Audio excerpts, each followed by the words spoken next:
YouTube, and welcome back to So Magic. Today we're going to have a little showdown. Last week, I believe, or the week before, we did a demonstration of the Elna HD1000. We did some test patches on some faux leather, and I do believe it's done a very good job. 8 layers of faux leather. I think that is fantastic. So it's got enough power to penetrate that amount.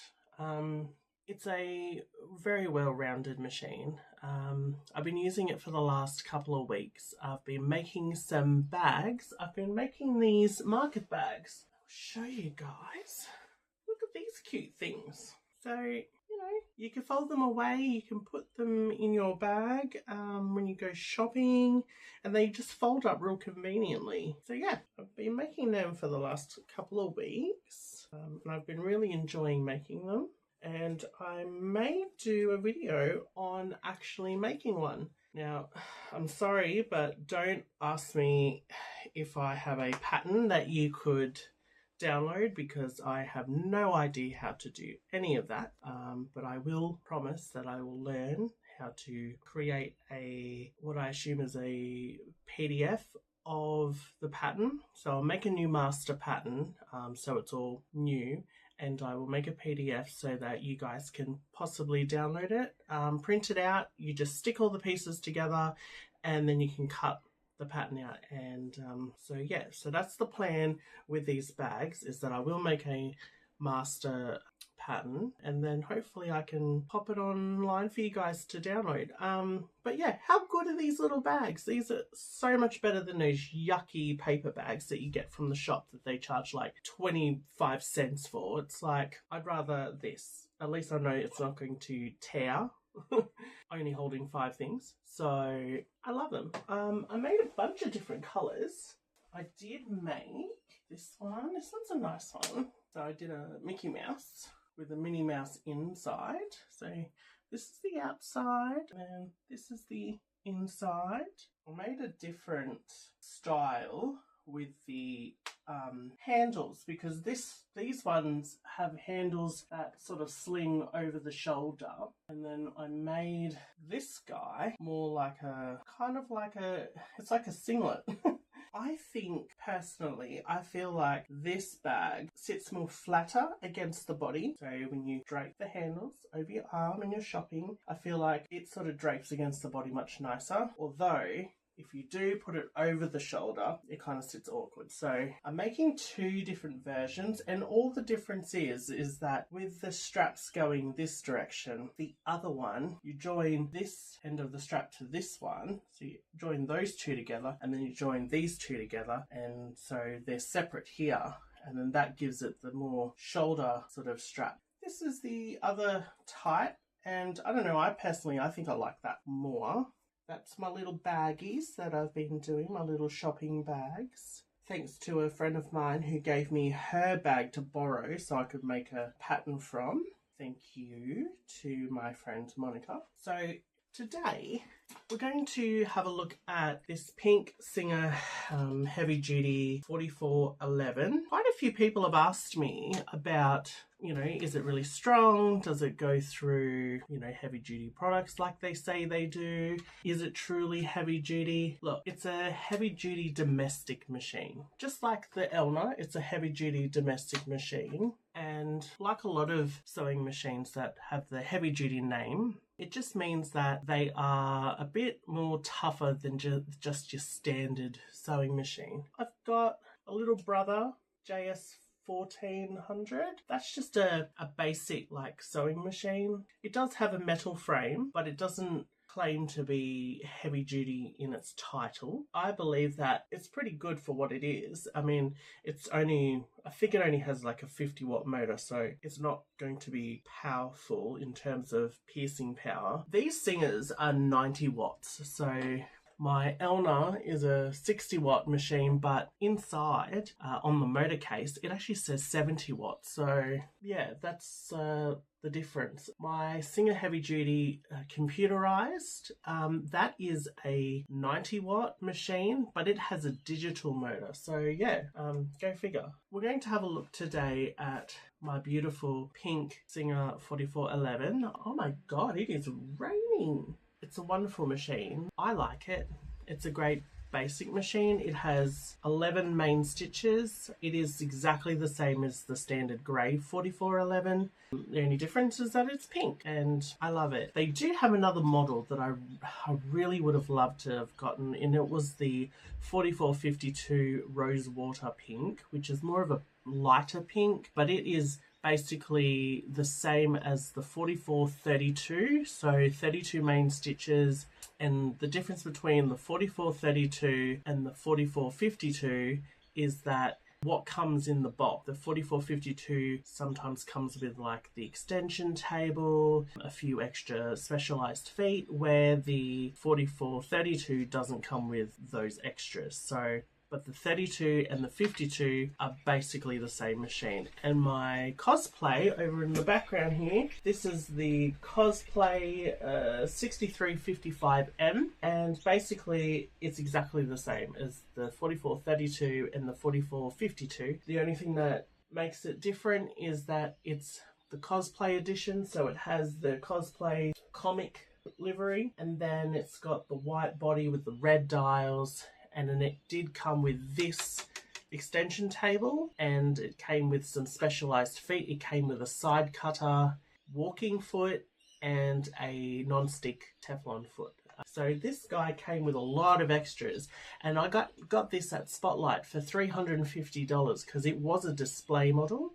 I think they were no longer going to have this particular model in the store, so because I think the pink 4411s were going to replace them as a specialty item. So yeah, they weren't going to have this particular model anymore, and I felt sorry for it. It was sitting in the store for a couple of months, you know, just waiting for someone to buy it, and it went down in price to a manager's special of $350. So I pounced on it because I believe they're a really good machine for what they are. I find them quite expensive if you don't get the discount with, for us in Australia, we have a store called Spotlight, which is similar to, like, I guess in America, they've got like Michael's, or could possibly be like Joann's, but I have heard that Joann's have now closed down. So that's a real shame. This machine, I didn't really particularly need another machine. I have a lot. I just felt sad that no one wanted it. It was like 2 months and it just sat on the shelf as a manager's special. And there's nothing wrong with it except for it's just been on display for quite a while. So I bought it, took it home, and I just love it. And now I've converted it into sort of like a cylinder arm situation. So I actually have bolted the machine to my table. It is actually fixed to the table by 6 bolts, nice and solid. And what it's enabling me to do is that I can actually sew around cuffs, pant legs and stuff easily as a purposely set up machine. But also when I'm making bags and I'm top stitching around the top or doing straps and I need that sort of free arm situation, having the free arm hanging over the side and then being bolted to the table, giving it some stability, it enables me to sort of be able to focus more on manipulating the bag and not worrying about if the machine's going to fall off the table. So I really love it, and this machine is powerful. It is a really, really good machine, and it does not get upset with anything that I've been doing with it. I've made several bags now. I've made a few different types. Here's my Harry Potter inspired handy tote. I love bags like this because they're just like, you know, you can just fit a lot in them. I did make these bingo style bags, but this is a sort of a drawstring tube bag, and inside it has these little pockets. So it's got these little pockets, and normally for people that play bingo, you slip your little dabbers in those slots. Now you can have ones that have those slots on, those little dabber slots on the outside of the bag, or you can have them internal. Well, I've made two, but I do not have demonstration of one that has the pouches on the outside because I've given those away. Here's another one of my bags. I made this bag, I think, yes, I made this bag with this machine, with the pink one. And it did a fantastic job. It's got leatherette trimming. Yeah, it's just a, I've got stuff in there. You know, it's just a nice little tote bag. Has my little channel name here. I embroidered this using my Janome Memorycraft 1000. I made all these straps, everything, with this machine. For making things like that, I think they are fantastic. A lot of people have asked about my machines, especially the singers, because, you know, you get a lot of channels and other people talking about why you should buy them or why you shouldn't buy them, or are they good or they're not good, or for whatever reason. And I'm going to leave that up to you. It's up to you what you like. If you like a particular brand or you like a particular machine and you want it, then buy it, you know, like, if that's what you want. Do your research, have a look, talk to lots of people. I find that sometimes a lot of texts can make the decision a little bit more confusing because, you know, unless they're dealers or affiliates to a particular brand, of course they're going to want to sell you their brand. So or the brands that they sell. So, you know, I go to an independent mechanic. I do a lot myself. Certain things that I can't do or for warranty purposes, I take it to my local repair guy who is an authorized repairer, and he does all makes and models. And you know, even he said, he goes, look, what you're paying for, it's no different to any other domestic machine, except for these are just a little bit more robust than a mending machine or, you know, a lower grade base model sewing machine. He goes, they've got a good size watt motor. They do have a metal frame without. They've got,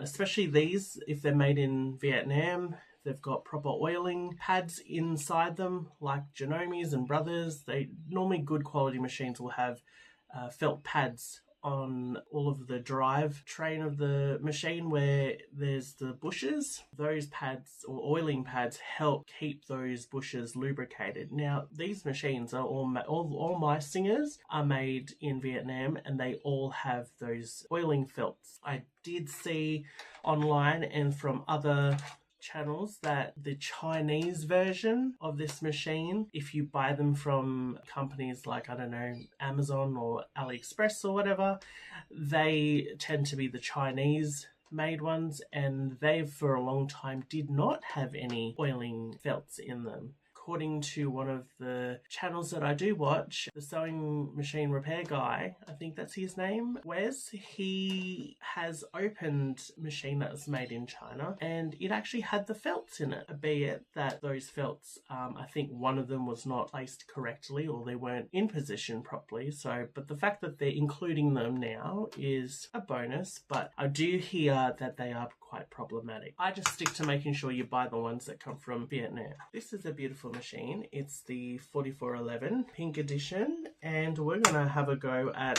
sewing a few pieces. We're gonna do a piece that is 2 pieces of faux leather with a foam padding inside or batting that I generally use for my handbags. I've got 2 types of foam, one that's very dense and then one that's more of a typical spongy foam. Then we're going to do the fold test. So even though it is faux leather, it'll still be interesting to see how many layers of faux leather it'll do. So I'm sure this will do at least the 8 that the Elna did. It probably will do at least 10. I don't know who in their right mind is sewing anything thicker than 10 layers of anything, really. You know, it's not scientific, it is powerful, it's not tiresome to use, and it'll give you guys an example of how these machines go. So we're going to have a look. I do have my Teflon foot just in case.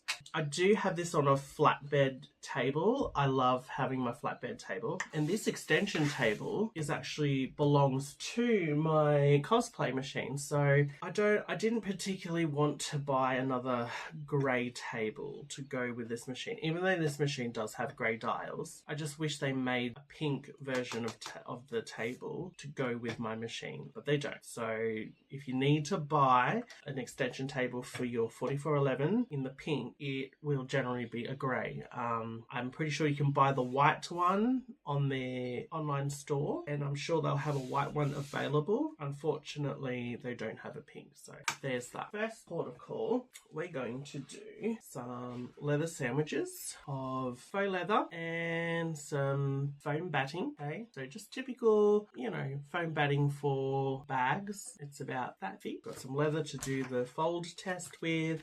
This is the other one. It's got a more of a thicker foam, so we're going to have a look at that. Now I'm going to just check what needle I have in this machine. So a lot of people don't realize it is important to make sure you have the correct needle. So I think what I'll do is I'm going to pinch the needle out of this Singer. Don't tell Janomi's fan club or the Singer fan club because they might argue. I'm using, I think that's actually, you know what, I won't use that. That's a Janomi purple top embroidery one, but I'm going to use, where's my top stitch? Okay, so I've got a packet of needles. I have a stretch.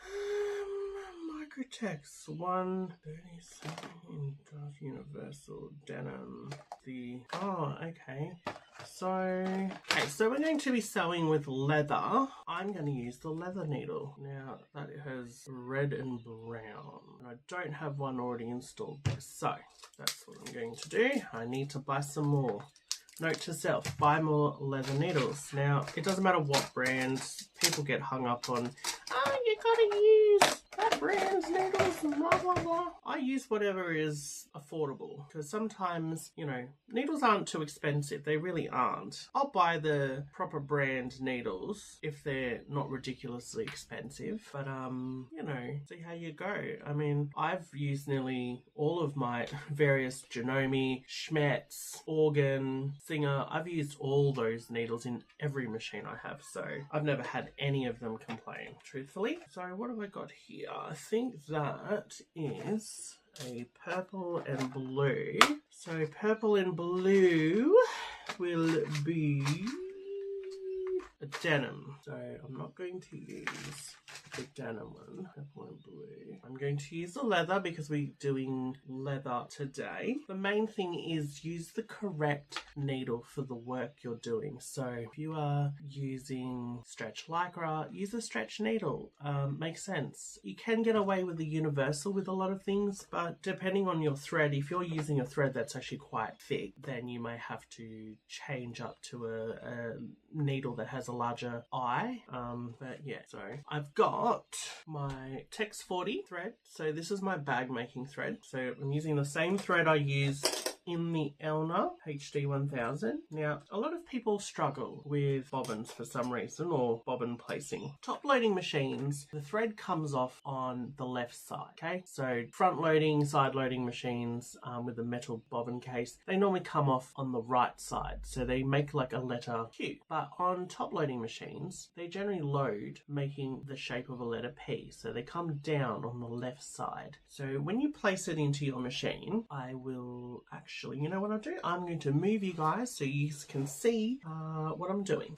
All right, hopefully you guys can see. So in the bobbin case, we have the case itself nestles inside the hook race. Now, as I said before, we hold our bobbin and make sure that the thread tail comes off on the left side like a letter P. Place the bobbin into the bobbin case. Now here in the front, there's a little slot, and you have to make sure that this thread goes into that slot. If you don't put it into that slot, it's not going to seat properly. The thread's not going to go in properly, and it's going to not work. It will bunch up, it'll bird nest, it'll do all sorts of screwed up things. So what you want to do is make sure that hold your finger on top of your bobbin like this. Hold your thread tail and hold it down towards the front like here. Not up here, but down like here. And what you want to do is you want to hold it to this side and swing it around, okay? When you swing the thread around, it will slip into the tension spring, okay? It's like a leaf spring, like on a front loading machine that I showed you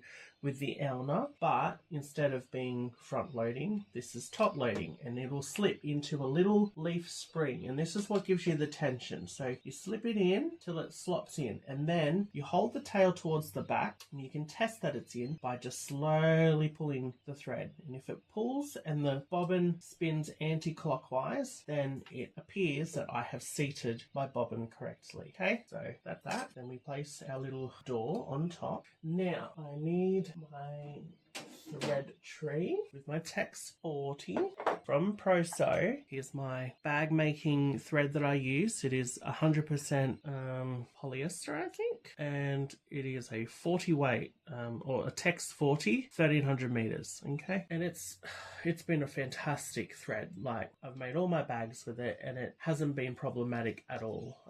I hear a lot of people have issues with certain threads, but luckily I haven't had any issues with the threads that I've purchased from Adam and Joy. Okay, so on our machine we're going to thread across to our first thread guide, then we go through the hook at the back and slot. Now make sure there's a little leaf spring here as well. So I'm going to show you, I'm going to unmount you from the tripod. Okay, now see this little spring there? Okay, you got to make sure that that thread slips in between the main thread guide and that little leaf spring, like so. Okay, if you don't, it's not going to work properly. Turn my hand wheel to make sure that my takeoff lever is at the top. We go down and around, up to the top, across and then back down. Then we pop through the little thread guide. Now, this machine does not have an automatic threader, so we'll have to manually thread like so.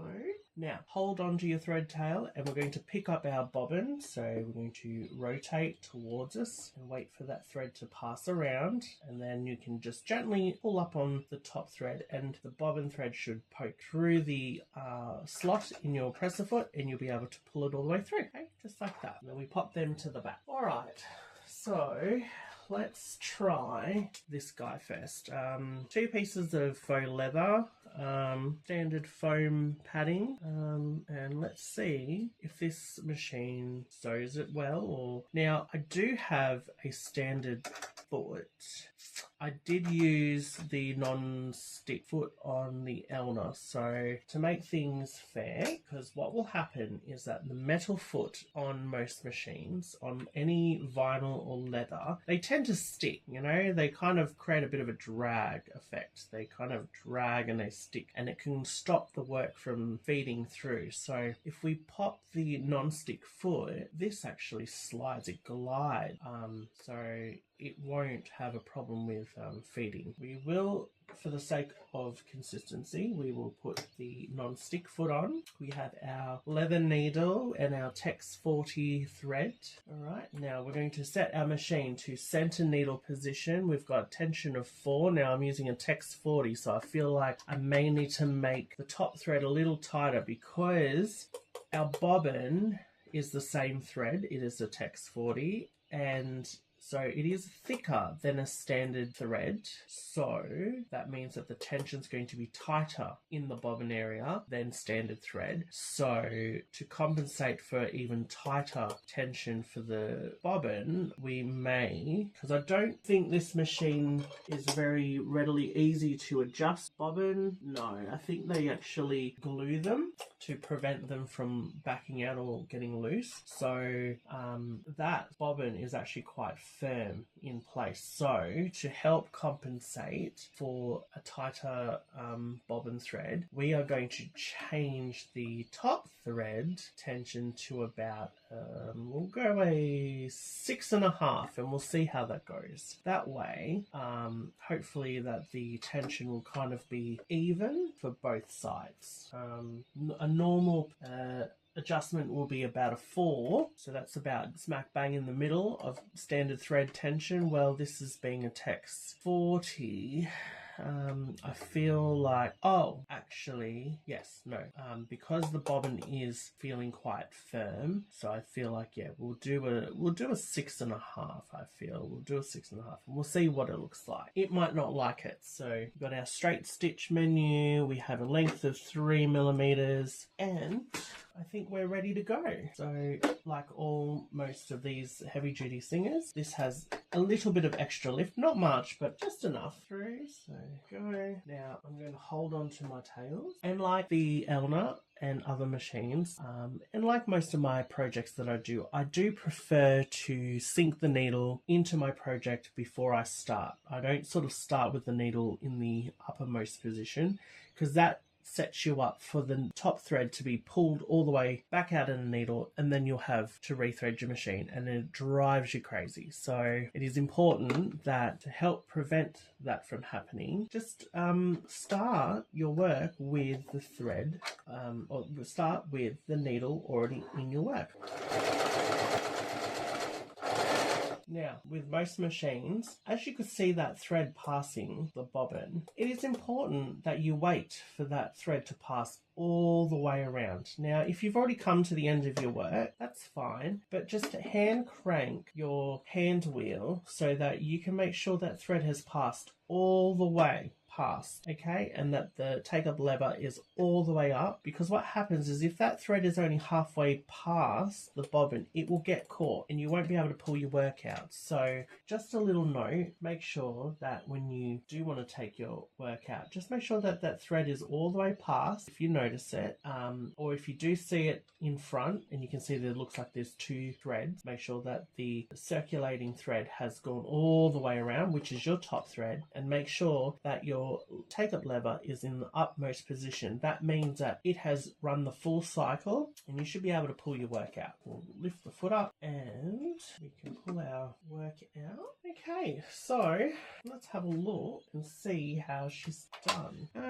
Stitches are very tight. They're very close together. They don't look 3mm. They actually look quite overly tight, and it looks to be that the top thread is getting pulled all the way down. I feel like, yeah, the top thread is still getting pulled all the way to the back. I might have to go even tighter. Let's see how that goes. Because this is a fairly thick job too, let's make sure that our presser foot is just on the lighter side of pressure. Okay, start again.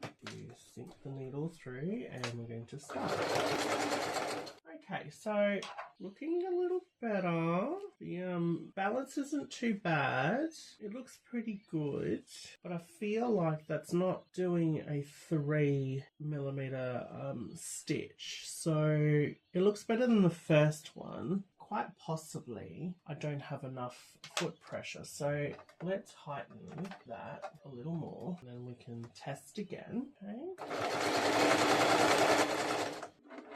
So that looks pretty good. Pretty much the same on both sides. That's not bad. Yeah, I think it's pretty good. I mean, they don't look bad, but feel like it's not really a true 3mm stitch. It feels really like a 2mm. Let's change the length to about a 4 and see what that looks like. You gotta remember, each machine's a little different. You know, they act a little different, feels a little different, and it stitches a little different. It looks pretty good. Kind of looks the same. Kind of feels like the stitches are still really tight together. They look a little tighter at the start and a little bit further away in the back. So I'm going to try with the standard foot. Yeah? Let's try with the standard foot and see if that makes a difference. Okay, I could see that it was actually pausing a fair bit. Yeah, no. So we can see with that test that with the metal foot, oh, that's terrible. No good. Let's put the Teflon foot back on and let's see. All right, we've got the tension set to 7.5. Let's go down to, say, a 5. Let's go with 5 and see what that looks like. That looks a little better. The threads, they don't look too bad at the back, but you can see a little bit of the top thread being pulled all the way. So the top thread, top stitch looks really good, but the bottom kind of looks like you can just see that the top thread's being pulled all the way through to the other side. So let's just go with 6, see how that goes, because sometimes, see, this is what you got to do. You got to test these things out with scraps to make sure before you sew your main project, because especially with plastics, vinyls and leathers, once you pierce this, that's it. It's got holes in it and it's not going to look good if you try and re-sew over it, because if you don't go through the same holes, it's going to kind of look jacked up. So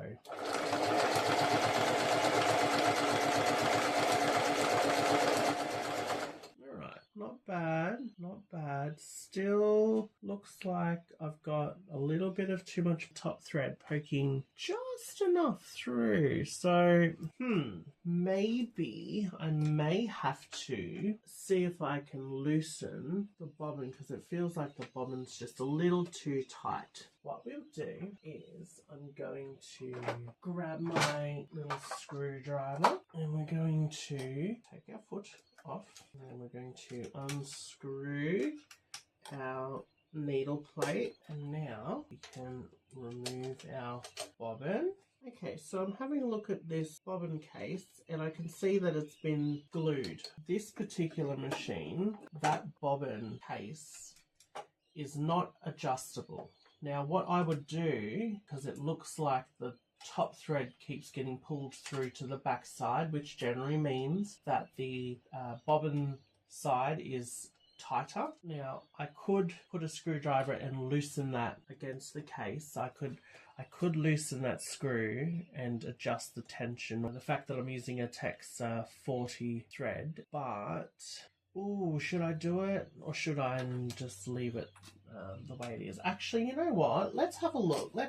I'm going to show you, because these are all factory set, and this machine was factory set to just use standard thread. Now I'm going to be using all types of threads, so I feel like it's important that I do show you that I want to be able to sew on either side of my projects with the Tex 40, and want to see really nice stitches. I'm going to have to be able to manipulate the tension in my bobbin case, because obviously the thread's thicker.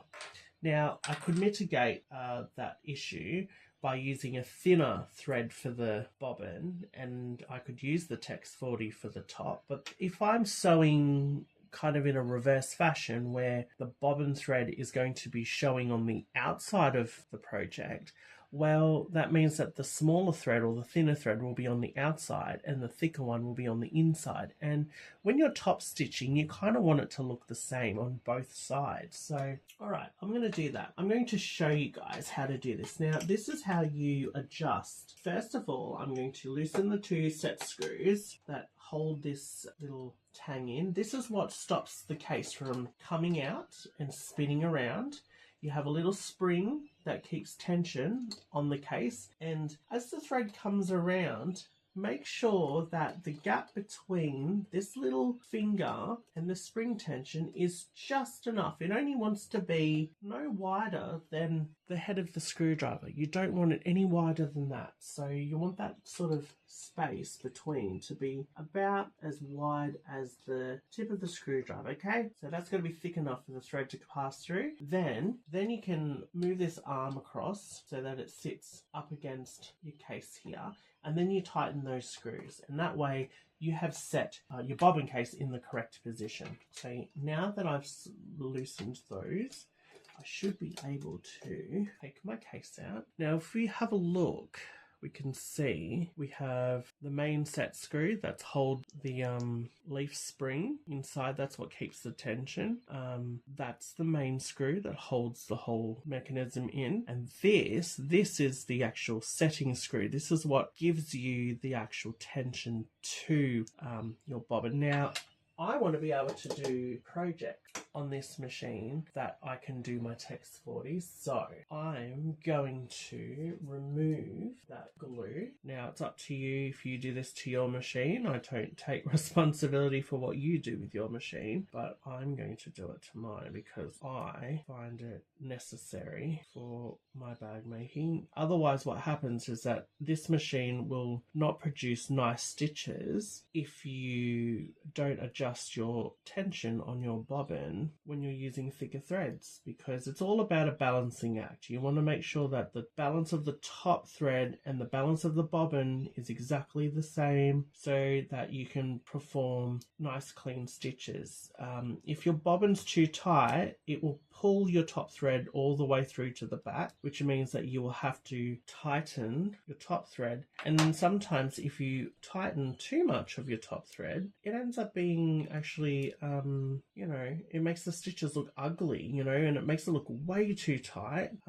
They should be interlocking and firm, but they shouldn't look extremely tight. So I haven't done this to this machine before, so because my other machines seem to be okay with how they've been set. So okay, I've just dislodged some of that glue, and I'm going to grab my little mini screwdriver if I can find one. I'm pretty sure I have one on my overlocker. I will show you how to adjust your tension on a top loading machine for your bobbin. Now, I'll show you first normal cotton, which I think is 50 weight cotton, or I'm not sure if that's Tex 50 or whatever it is, but standard polyester or cotton.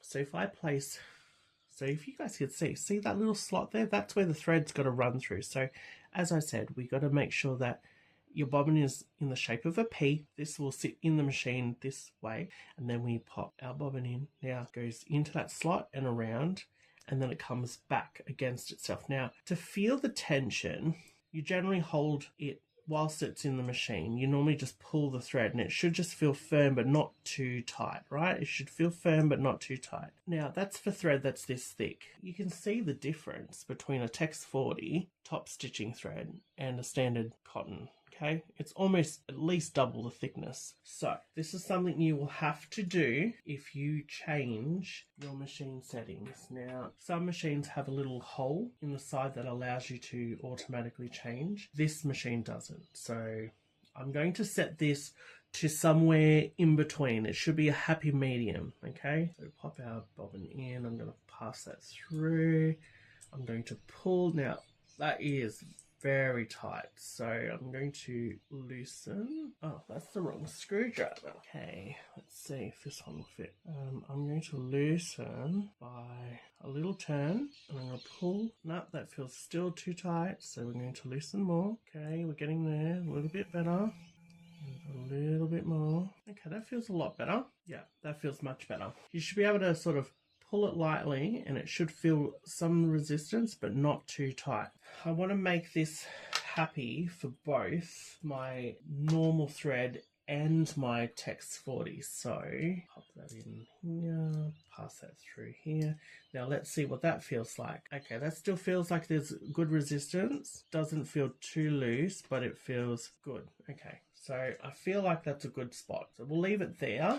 And if I use standard thread and it feels like it's a little loose, then I can always readjust, I guess. I can take the case out and readjust it. So, okay, we're going to pop our case back in. But first, before we do that, I'm going to just make sure there's no yuckies in there. Slip our case in. Now, a lot of the times when people have problems with needle strikes and stuff like that because they've, sewed something really, really firm, what happens is that sometimes this little locking tang gets loose and then the bobbin case rocks around and it can actually lift up, and in some cases it can spin like that and then get jammed, and then you have all sorts of bad days. So I'm going to set that in correctly. So that's how it should sit. It should sit freely, and what we want to do is we want to just move the case so it just touches that spring. And what we want to do is we want to tighten our screws just lightly, just so that they've got a little bit of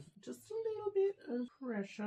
What you want to do is we want to make sure we've got that gap. So now that I've got the two screws here holding this tang a little firm, we can pop our screwdriver in between and we can just open that up. Now we only want to open it up just a little bit. So what I do is I use two. I use this thin screwdriver and I place that sort of in front of the spring there, and you just want about 1 millimeter. I think one millimeter of gap is all you need. to help with keeping it in that position, I'm just going to keep my finger on the case like that, and we're going to move that metal finger across so that it's nice and positioned. So we can check there's about a 1mm gap. Yep. And then we tighten these screws evenly. This will help prevent them from shifting that little finger. Okay, so we've still got a bit of a millimeter gap. Yep. So now I can properly tighten those screws. Okay, one, and then second one, nice and firm. You don't have to crank them down super tight, they just need to be firm. And then we can just check that the case is still free enough to sort of move. That will allow thread to pass through. Yep. And then we can pop our needle plate back in. Pop our screws back on. Now that we've done this means that I've changed basically how the top thread will interact with the bottom thread. Now that the bottom thread is a little looser, that means that we don't really need to have so much tension on the top end. We're going to these screws in. Okay, nice and firm. We can pop our thread. Ooh, it's alive.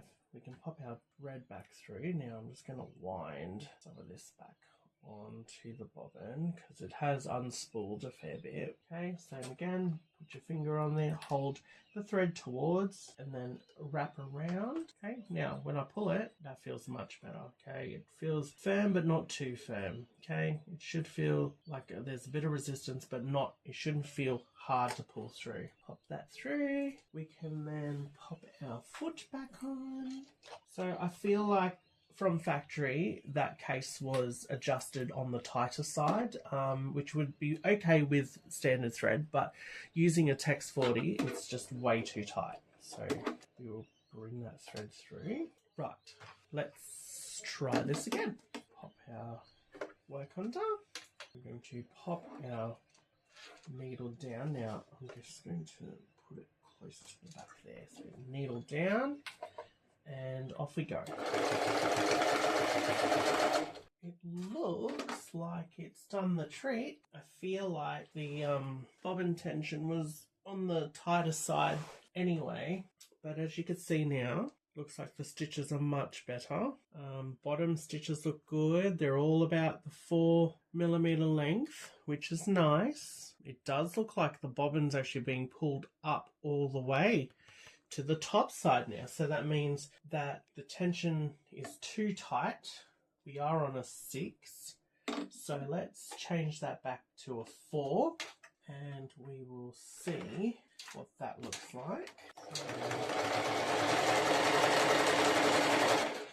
That looks terrible, so that doesn't look really good, does it? It looked better before. Okay, let's go back to, let's go 5.5. We will try 5.5.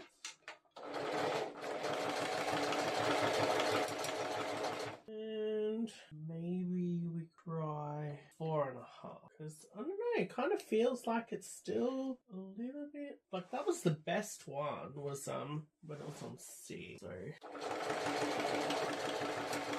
interesting. It looked pretty good. It looks nice. Bottom stitches look good. Top stitches look pretty good. I'm going to see what it looks like with a tension of, let's try 3. Yeah, so 3 looks good on the back. It looks pretty good on the front. Let's drop that to a 2. See what that looks like. That's much better. With the thicker thread, does seem like, now that I've adjusted the bobbin, tension should be around about a 2. That looks much better. They all look very similar, but that does look a bit better than the last few goes on both sides. That didn't look too bad, the one before. That doesn't look too bad, but it just feels like it was still a little bit too tight on the top tension. It was starting to pull the bobbin side up to the top, and then in between each stitch you could see it was starting to get these little bits of like dots, but at least it's stitching at a 4mm distance as well, so that's good. Alright, so I'm happy with that. That looks a little better. It stitches a bit better than what we started with. It looked terrible before. Just looks like it was just way too tight. So this machine is now set up a little bit better for thicker threads, as well as hopefully it should be fine with normal threads now that I've adjusted the tension on the bobbin. So well, while we're here, we might as well have a little bit more play. So let's double this over. So we have that there'll be 4 layers of faux leather with foam batting on both sides. So 2 layers of foam batting. So let's see how she goes with that amount. Okay, did a fantastic job. Look at that. That's the stitch here. Did a wonderful job on the top. Bottom did cross over to another piece, but it does look like it's stitching really well. So that's pretty good. See if I can find a spot that doesn't have any stitches. Or better still, let's try this big thick bit. So let's try with the thicker foam and see how she goes with that.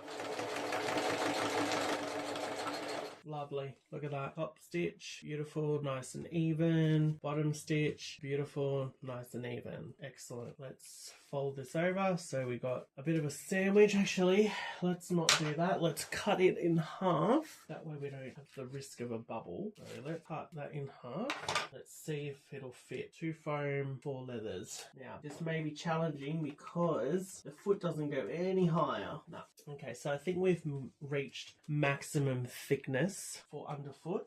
So I think that will be a downfall of this machine, is that it can be limiting on how much fabric or how thick the layers are to go under. So yeah, I mean, it goes through it, does a good job all the way through, no problems, didn't whinge, so that's good. Once again, it's not scientific, but gives us a good idea of what it kind of can do. Alright, so we've got this piece of leather. Let's see what it looks like when we just sew this piece together. So we'll start off with that, see what it looks like, and then we will do some folds and see how many times we can fold it till she doesn't want to take anymore. So here we go. Ooh, we got a little cord there. That's what happens when you try and be tricky and wind the hand wheel backward. It can cause a jam. But yeah, so there's the stitches. Looks lovely, beautiful. So 2 layers. Just to make it flat, I'll do it on this side as well. So that's 2 layers. Now fold in half. Have 4 layers. Go, 4 layers. Happy to do that all day, every day. 4 layers. Stitches still look good. We're going to go 8 layers.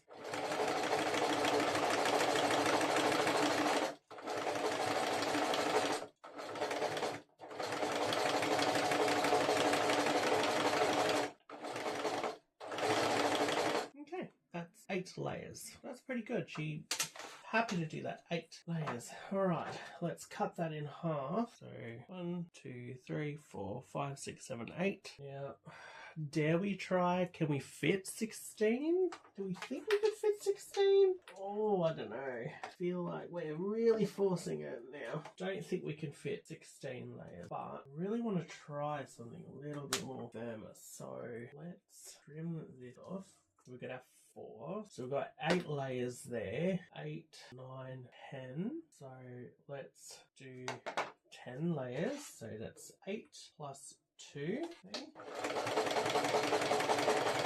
Okay, yep, happy to do that. 10 layers, awesome. I think with this machine, what's going to stop it in its tracks is that you just can't fit any more under there. So we're going to add another 2 more layers. So that's 10. We're going to go to 12 layers. And then we need to extra lift. Oh, we're getting close to having not enough room. So here we go. 12 layers. Here we go. Happy to do that all day, every day. All the way through, nice and tight. Beautiful on both sides. Oh, so we got 12 layers of faux leather. That's pretty thick. Let's see if I can, I'll see if I can sandwich another 2 more. So if that's 12 layers, so this will be 14.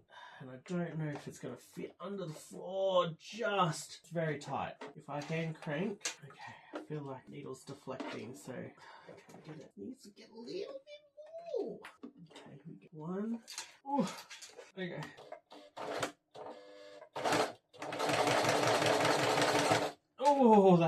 so savage.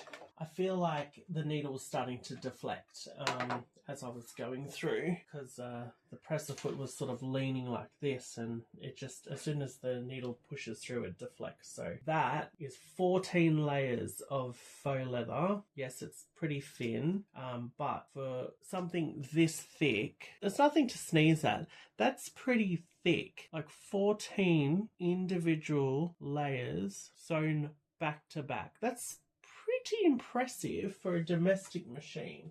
So there you go. It definitely can do, not by choice, 14 layers of faux leather. I wouldn't recommend doing 14 layers, but it certainly can handle 14 layers. So that's good. It's good to see. Now, one of the last tests that I want to do is this sort of canvasy sort of fabric. It's just a sort of general woven canvas. It's, you know, a light canvas. Doesn't look like a drill, but it's just like a light canvas, okay? Now, we definitely know it's going to go through one layer, so I'm going to stitch around and see how it goes with 4 layers, and we'll go 4, and then we'll add more layers as we go. I'm going to keep the Tex 40 just to, you know, see what happens. I'm going to change my foot to a normal foot, because it won't have issues with sticking. I just want to see how it goes with this fabric. Now, I do still have the leather needle in there. May have to switch it out. Good. Happy. And the reason I'm utilizing this fabric is because, you know, this is what I use for bag making. This isn't leather, so I feel like I should change the needle out. Should I use a Microtex? Maybe I'll use this jeans one. This is a denim needle and a 116. This fabric is similar to denim, and I think the eye is going to be fine. Don't think it's going to shred the thread, but we shall see. Oh, looks like I'm about to run out of bobbin. Looking good. Stitches are nice. They look like they're slipping just slightly. Feel like, and she could go up just a little bit more now. Pretty good. Pretty happy with that. So I think my bobbin is about empty. So yep, got myself a bobbin chicken. Fill up a new bobbin. Do the normal procedure for winding a bobbin.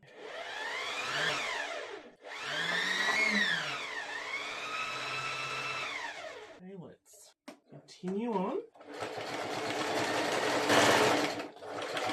Good, stitches look lovely. Alright, so that's 4 layers. Let's double. This is now 8 layers.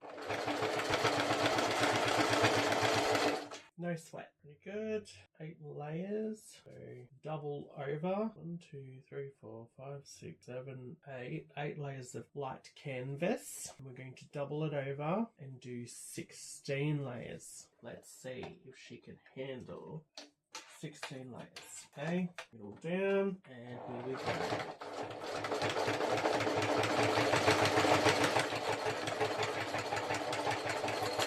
Not for the fact that it was a little tough to shove under the foot, but 16 layers of you know, canvas, light canvas, that did an exceptional job. Pretty good for this machine. You know, that's not thin, that's pretty thick. You know, there's pretty thick layers. I'm actually really pleased with that. I want to see if I cut some of this off. So we've got, what's that do? So we've got the 8 layers, and I'm going to grab this remaining bit of faux leather with this sponge. Let's see if that fit under the foot. No, so that's too many layers. I think what holds this machine back is the fact that it's going to struggle fitting all those layers underfoot. Yeah, no, that's silly. That's not gonna happen. Maybe if we just do 4 layers canvas over top. Okay, will that fit? Oh, just sink the needle and let's send it. And yes, she does it. Okay, so all the way through, stitches look good, both sides. So through leather, faux leather, thick foam, another bit of leather, and 4 layers of canvas, and she did well. And that's with the denim needle and text 40 thread. So there you go, guys. Here's my non-scientific demonstration of this pink Singer 4411. I feel like it did a pretty good job. It's a pretty robust machine. It does such a good job with all the things that I make with it. I think what's going to let it down, if anything, is the foot height. Now, I'm not quite sure how tall this foot is, and while we're here, we might as well check it out and see what the differences are with some of the other machines I have in this room. I'm just looking for my measuring tape at its normal lift height. So I feel like it's about 6 millimeters, about 6, maybe 7 millimeters of height under the presser foot, normal up position. And if I extra lift, it extra lifts it to whole centimeter. So it looks like 7 millimeters at normal height in the up position, and then full up to 1 centimeter. Okay, so that's interesting. Now I'll have a look at my other Singer, my cosplay.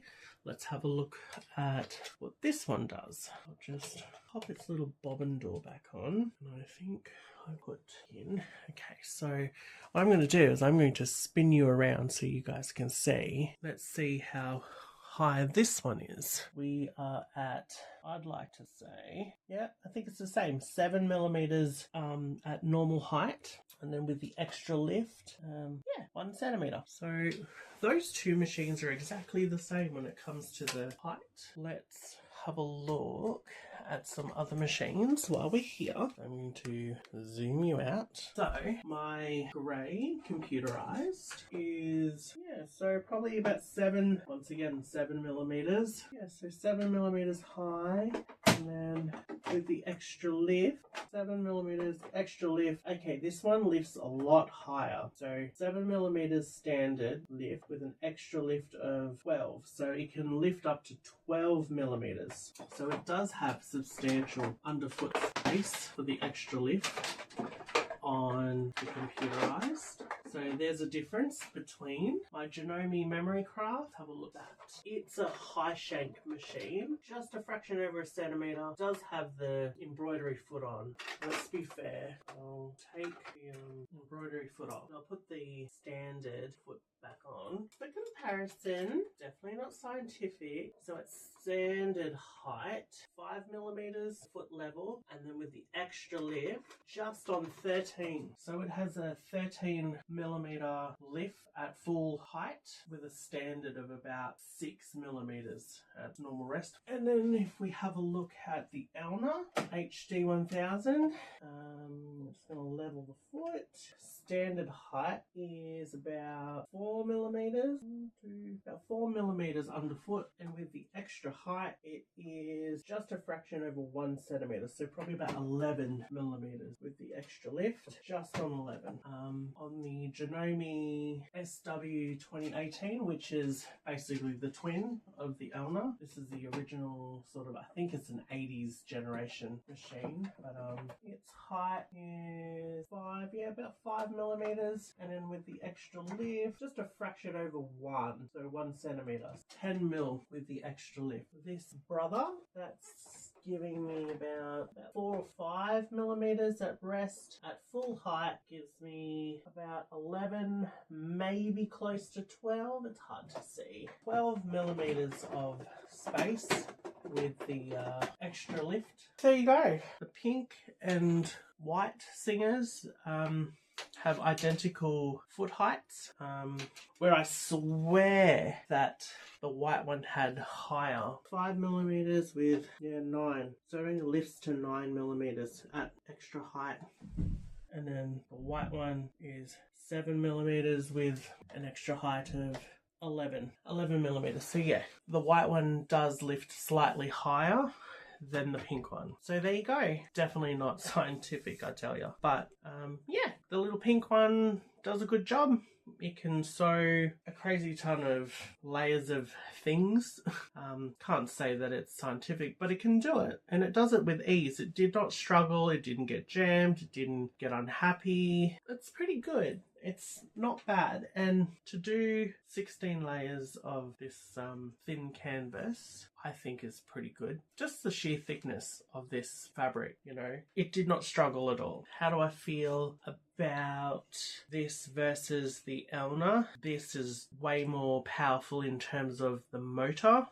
It did not struggle with piercing through all those layers. The Elna, to be fair, I only did 10 layers, I think, of, oh no, 8 layers of faux leather. I didn't do the canvas on that machine, but you know what? Before we go, just to, you know, for the sake of argument's sake, let's have a look at whether the Elna can do it as well, because this is a bit of a direct competition, isn't it? So the pink 4411 versus the Elna HD1000 are primarily similar in specs. The pink singer's got 11 main stitches. The Elna has, I think, something like that, maybe 14. Not quite sure how many of that, but it doesn't have a lot. What I'm going to do is I'm going to whip you guys around and we're going to have a look at whether the Elna can do that many layers with the swatches we got, because we know the singer can do it. Of course she can do it. And you know, you guys, Spotlight in Australia here, you can get these for, I think, $385 when they're on special. They have gone up since I bought mine. Mine cost me $330 when they first released them here in Australia. They've had these in the States longer than us, but yeah, I think it's $385 on VIP. I think offhand it's actually $500 and something when you're not a VIP member. So I highly recommend becoming a VIP member, and definitely wait till any machine that you're sort of looking at comes on special, or if it's not on special, that it has a good VIP price. But the Elna, I have to say, is definitely pretty good workhorse. I'm going to get the Elna down and we're going to go and have a look at seeing if it'll sew that monstrosity. So I'll be in 2 seconds. Okie dokie. We're going to swap the foot out for the non-stick. I probably should swap out the thread. We want it to be fair. We're going to change the bobbin tail down on the right side, making a letter Q into the slot, around to the front. Make sure it's in that little space here. Hop into the machine and make sure the little finger is in the notch. Close the door. Straight stitch, 3mm. First, let's see, four layers of faux leather with 2 pieces of foam back to back. That under there, like so. And we drop needle in. Let's go for it.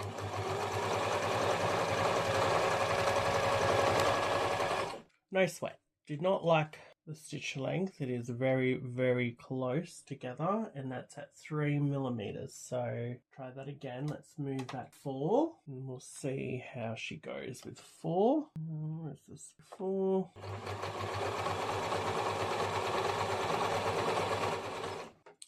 That's better. It definitely enjoyed a longer stitch. Does a beautiful stitch. That looks good. Happy to do that every day. So let's go across. And the one thing I noticed, for a machine that only costs $420 at Spotlight, that is really good. And $420. I mean, yes, it's more than the pink 4411, but the 4411, when it's on sale, even at $385, it is a good price. But there's a but. This machine, quiet, so quiet. The Singer is a little more on the noisier side. Not terribly noisy. It is louder. This, much quieter, and even with thick projects underfoot, it's unbothered. Let's see whether the so-called 60-watt motor that says 70 inside versus the 90-watt motor in the Singer. Let's see if that makes a huge difference. In we go. Okay, It definitely did not like feeding that through. It still was happy to do it. It just, I could feel this monstrosity getting stuck. So possibly we can change the presser foot pressure to something a little bit more accommodating. So try that. It's like with all sewing machines, it's all about trialing and testing and, you know, I mean, that worked. That did a pretty good job. It still wasn't brilliant in the feeding domain. I feel like it would be better to run a attachable walking foot on this machine, because I feel like it just does not like feeding this sort of fabric through at all. It sort of does get a bit stuck. And what happens is that because it doesn't feed evenly, it tends to make the stitches look a bit weird. But that actually did a pretty good job, seeming because I took the pressure off the foot. I mean, it still pierced through it. It still did it. Okay, now we're going to go and do the 8 layers and then we'll do the 16. So we'll go 8 layers first of canvas. Here we go. Okay. 8 layers, did a good job, looking nice. A little bit of a pucker there, but not too bad. Can't complain. Let's do that again with a little bit of foot pressure. See guys, foot pressure does matter as well. Okay, once again. Oh, we have a little pucker here. Let's try again. Thread come all the way out then. Oh, just so quiet. Yeah, that's lovely. Look at that. That's a beautiful stitch. Lovely on both sides. Okay, let's go for it. 16 layers. Oh, I'm turning the hand wheel and the needle is not advancing. I can see that it's maybe needs a little tightening. Let's try that again. Okay, needle all the way through. So my hand wheel clutch, I don't know what you would call it, but there's a little inner thing, so I'll just show you. On the hand wheel, we have this dial here that you turn anti-clockwise to loosen, and that allows the hand wheel to free spool, and you normally use that for when you're filling your bobbin. And then you just tighten this guy back up when you want to sew, because then that engages the top bar so that you can sew. I just didn't have that tight enough. So that's tight. Yep, not too tight that we can't do it, but okay, here we go. 16 layers.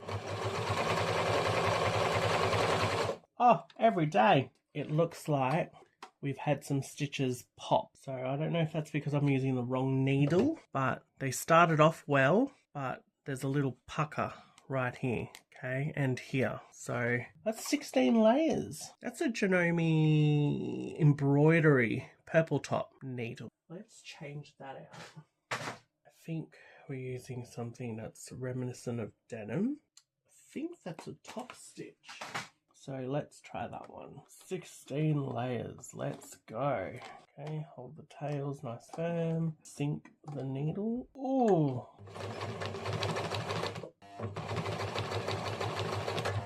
Okay, nope, does not like that needle whatsoever, whatever that is.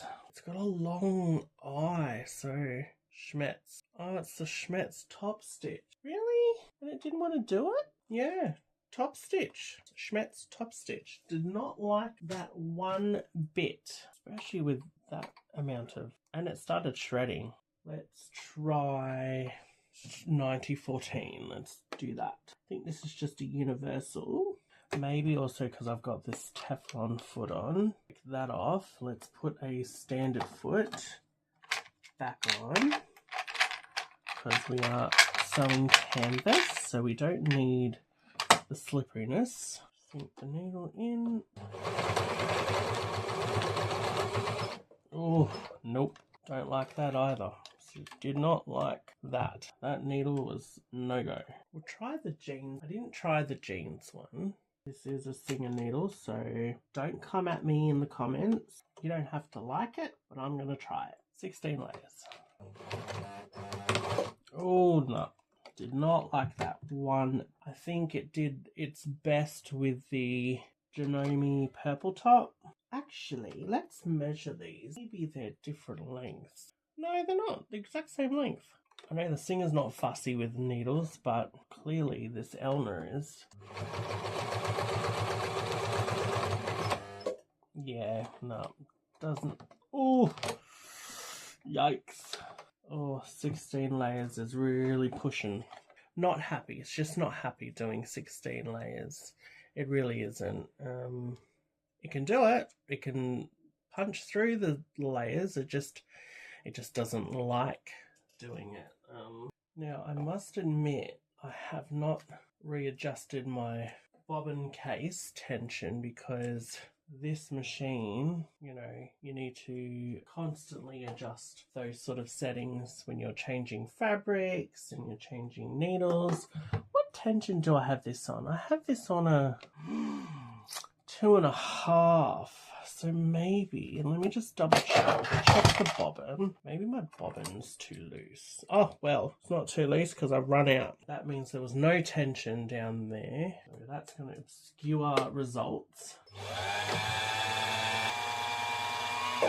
Okay, so possibly just because I've made this bobbin more for standard thread. So you see when you jiggle, the thread should sort of slowly let itself down, and it doesn't because it is set for standard. If I put that in here and pull it through, when I jiggle it, it starts to slide down. So I forgot with this machine, you have to fiddle with the tension. So the tension's too tight. The only thing I hate about front loading or side loading bobbins that have a metal case is that the thread always the bobbin always tends to want to fall out easy. It's very easy to have the little bobbin slip out. Now, yes, I'm using a plastic bobbin in my case. This machine comes with plastic bobbins.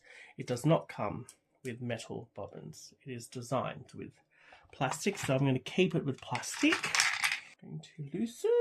Okay, that's too loose. Tighten a little bit. Still too loose. A bit more. In we go. Alright, time to rethread again. Yes, for the most part, it will do 16, but we have a skipped stitch or a looped stitch. It looks okay at the back. That's that one there. Let's go for back to the 8 layers. I feel like the machine just does not like the idea of 16 layers. Happy to do 8. Yeah, I feel like it's skipping though. Or not skipping, but it's looping. And I don't know if that's because of my needle. I feel like it is, but maybe it's not. And it's just a feeding issue. So let's try one more time. But this time, I'm going to add more pressure to the foot. And we're going to go in this spot right there. No, did not like that. Pulled those 2 stitches up. Maybe I am running the wrong needle for this type of thread anyway. As I said, it's a learning curve. It's all about trial and error. Each machine's a little different. They will act different. They sometimes become quite naughty. Sometimes they just don't like it. They do not like sometimes what you're trying to do. They just don't like it.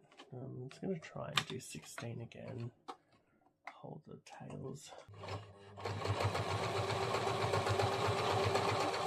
So it doesn't have a problem going through the fabric. It just has a problem with having clean stitches. Now it's stitched beautifully till I got to almost the third last stitch, and then it puckered. So maybe it's just my fabric. But yeah, I mean, it can do it. It doesn't complain with how many layers. It just doesn't like it. It just refuses to. Yeah, see, look, I can push that under there. And there's like no pressure, is there? So let's do it tighter. It's very slippery, so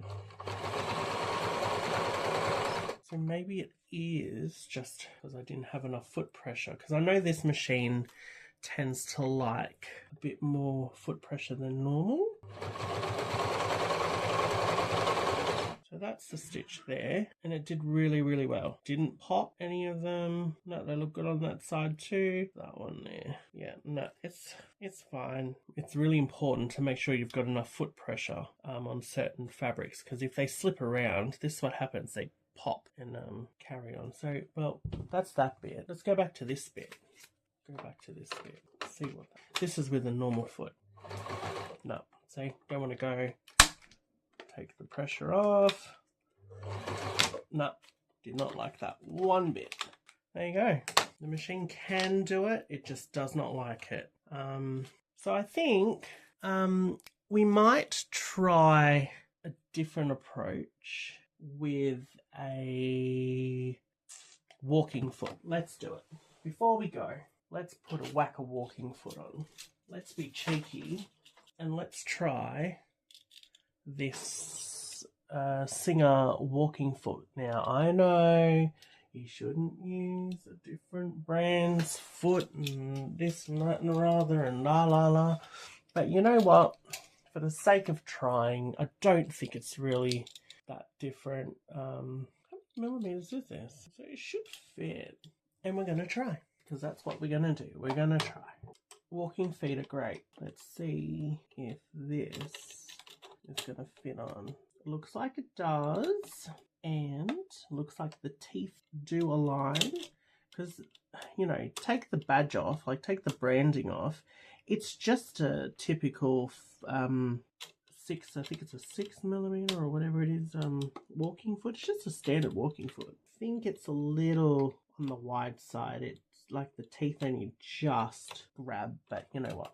For the sake of trying, let's just try it, because I know my Janome one won't work, because it is for a 7 millimeter machine and it's an offset, so it won't work for a I'm a silly Wally. It won't go on any machine that has a standard style foot. The Janome Memorycraft 1000 has an offset ankle, so come on. I don't have to take you all the way off. Come on. You went on easy. How come you're not coming off easy? Okay. Fine. You win. I'm going to pop you over the needle bar. You come back down there. We're going to stick the screw back in. This is fun. Let's try other bits from other machines. Oh, what have I done? Oh, it does not. No. So, okay. Yeah, no, you won't fit. It fits. It fits. Just, let's see. Oh, no. Oh, now I've done it. Let's go. Say, my bobbin has, here we go. It's stuck. Is that it? Yeah. Alright, well that was definitely an epic fail. So yes, guaranteed, do not put your Singer walking foot on your Elna, because they do not like each other. They're not compatible at all, obviously. But also, oh, it's oily and slippery. Here we go. Get in there. In there. You go in there. Go in your home. That's your home. So, yes, bird nesty, all the rest of it. Does not like it. Epic fail. It's the wrong size walking foot anyway for this machine. So there you go. I eat my own words. It does not fit. But we had to try. So yeah, I can confidently say at least this model walking foot is not interchangeable with the Elna. Do I have another walking foot? I do have one already attached to my other machine, but I feel like it's exactly the same. And if I grab the Janome one, yeah, see, this is a high shank foot, so that's not going to work. Nope. Nice try, but, you know, had to do it, had to try it, and we failed miserably. So, there you go. At least with this machine, oh, I did get a little bit of a needle strike. Oh, I don't like that. Does that mean? Oh, no, it looks like it's okay. All right. Okay, so final thoughts. Power-wise, the Elna does a good job. It can match the pink Singer 4411, but when it comes to these fiddly little things, I definitely feel like the Singer was much easier to adjust. this machine, it's happy to do whatever you ask it to do to an extent. I don't think power is an issue. I think maybe if I had a proper walking foot, it might make a difference. Unfortunately, I don't have a walking foot for this machine. It's definitely on the cards. I'll definitely keep an eye out and look to getting one because I do use them. I do use the walking feet. And for the most part, all my walking feet seem to work on nearly any machine except for this one. Because when I've compared them together like for like, they're practically exactly the same. Like, I have not seen any difference in them whatsoever when it comes to dimensions, needle slot size. Like, they're all practically the same, but there is slight differences in certain models. This is only a 5mm machine. I don't understand how they measure the needle slot because where's my little ruler? I'm trying to find, where is it? It seemed to have gone walkabout. But according to this ruler, the slot in my foot is 5, 6, 7. So that's showing 7mm. Now, what else do I have that I can measure against? See if I can find that other ruler. It's got to be around here somewhere. I have misplaced that other ruler, so I think I'm losing it. So the slot in the presser foot is about 7mm, but I don't think this machine can do 7. I think it's only 5.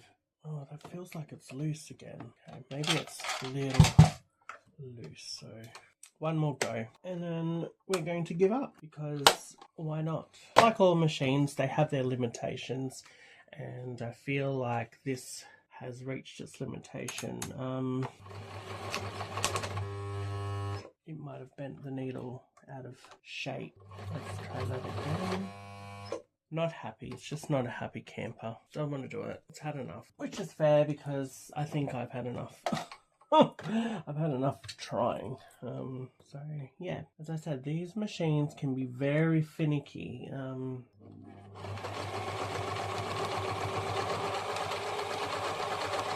So look at that. Works fine. Yeah, did a good job. Stitched good. Didn't jump. Once again, I just feel like it's fiddly. That's the only thing I find with machines that are front or side loading. They can be a little finicky. You know, it's real finicky to get the happy place that it wants to be. You can do it. You can definitely do it. See, not a problem. Happy to do it. It just can be a little finicky. You've got to play around with foot pressure. Depends on what you're sewing, how thick it is it slippery, is it sticky? The Elna is definitely on the quieter side. It is just as powerful, even with a lower wattage motor. Apparently on the machine saying 60 watts, but on the motor it says 70 watts. But versing the Singer that's 90 watts, I do feel like the Singer did it easier. A little bit louder, but it was less challenging. I did adjust the bobbin because I felt like the thread was a little tight in the bobbin, so it was pulling the thread up to, or pulling the thread from the top down, and you could see the top thread in between each of those stitches. So I did back off the tension on the bobbin, and then the stitches looked equal, looked lovely, beautiful, and was happy to do that non-stop. Didn't have an issue going through the fabric. The Elna, same thing, doesn't really have an issue going through the fabric. Unfortunately, it does have an issue with what foot you have on, what type of fabric you're sewing, what kind of needle you've got in. Although the Singer, I would believe that it would be fussy on what needle you're got in. But also too, the Elna is more fussier when it comes to foot pressure. If I was running standard thread, I don't think it would have that much of a problem because Tex 40 is pretty thick. It's a pretty thick thread. It's a top stitching thread. It can be a little problematic. I'm going to try and do the standard thread. Now, let's trim off all these little tails so they don't get caught, even though we've done so many test stitches on this piece. Put my tension back up on the top to 4. Let's see now if she's happy to sew. Right, we've jammed. And we've jammed because we've got a bird nest. Was it because I wasn't holding the thread, maybe?